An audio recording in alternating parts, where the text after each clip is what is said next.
الحمد لله رب العالمين، وأشهد أن لا إله إلا الله وحده لا شريك له، وأشهد أن محمدًا عبده ورسوله. اللهم صل وسلم وزد وبارك على نبينا محمد وعلى آله وصحبه وسلم. يا أيها الذين آمنوا اتقوا الله حق تقاته ولا تموتن إلا وأنتم مسلمون، ثم أما بعد، فتعالوا بنا إلى أبي الدرداء رضي الله تعالى عنه. رآه رجلا يزرع جوزا، شجر الجوز بيطلع بعد سنين عديدة، فقال له ذلك الرجل: يا أبا الدرداء، أنت في هذا السن وتزرع جوزا؟ ده انت راجل كبير قوي، ده انت على ما تطلع الشجرة يكون انت مت. فقال له أبو الدرداء رضي الله تعالى عنه: وما مانع أن نزرع فيأكل غيرنا؟ اعمل انت وغيرك يأكل من ثمرة زرعك. وهذا يدل على أهمية العمل في الإسلام.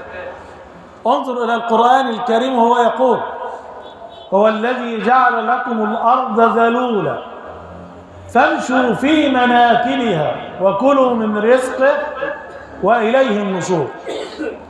كان عمر رضي الله تعالى عنه وأرضاه إذا أعجبه شيء شاب يسأل أيعمل؟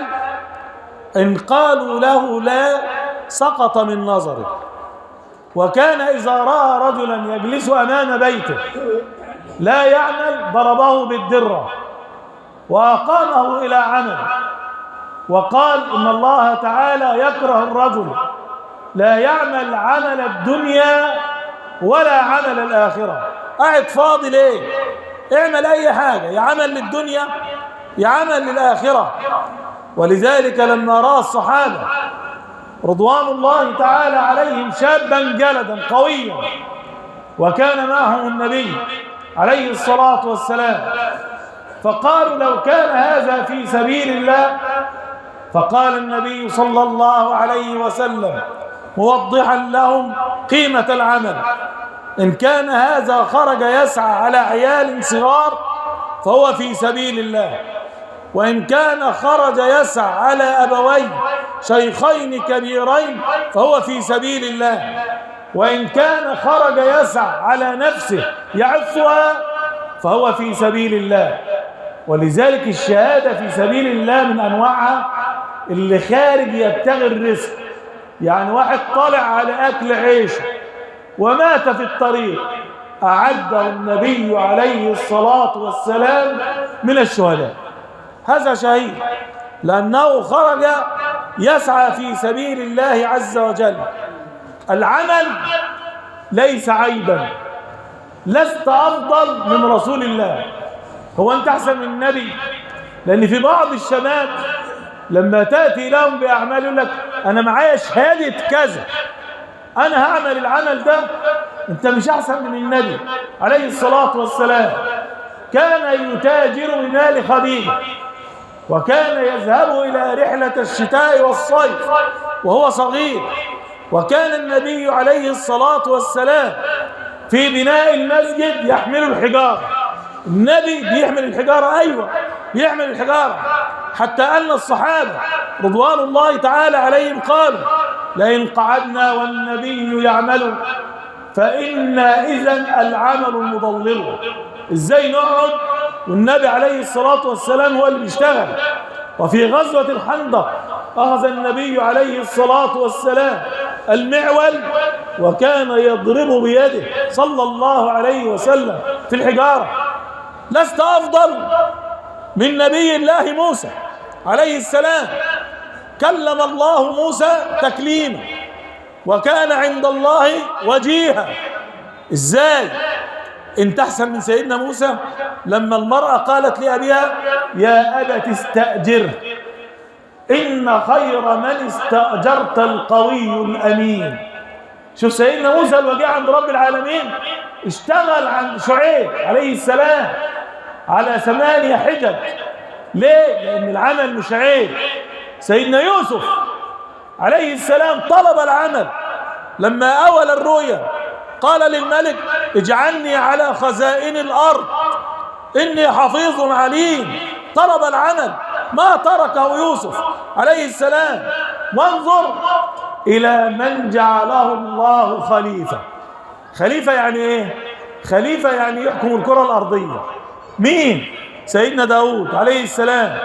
قال الله تعالى عنه يا داود إنا جعلناك خليفة في الأرض. سبحان الله. سيدنا داود عليه السلام كان يعمل حدادا. شوف سيدنا داود أن اعمل سابغات وقدر في الصرف واعملوا صالحا إني بما تعملون بصير. سيدنا داود كان بيشتغل حداد وكان لا يأكل إلا من عمل يده. سبحان الله. خليفة ويشتغل حداد وكان لا يأكل إلا من عمل يده. وكان في زمن لقمان عليه السلام، وكان لقمان حكيما فرآه يصنع الدرع. كان ربنا بيلين له الحديد زي المية. سيدنا لقمان حكيم فرآه يصنع درعا فسكت. فلما فرغ من صناعة الدرع قال لقمان عليه السلام هذا درع للحرب. فقال لقمان الصمت حكم وقليل فاعله. أقول قولي هذا واستغفر الله لي.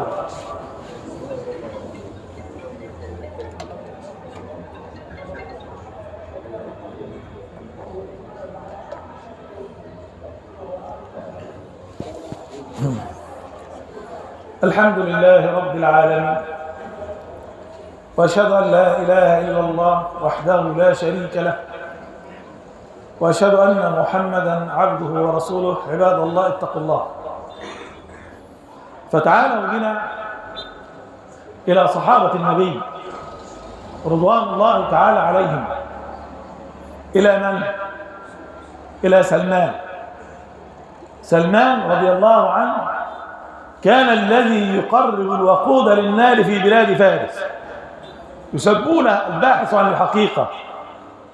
سيدنا سلمان كان أميرا للمدائن، يعني 7 مدن سيدنا سلمان.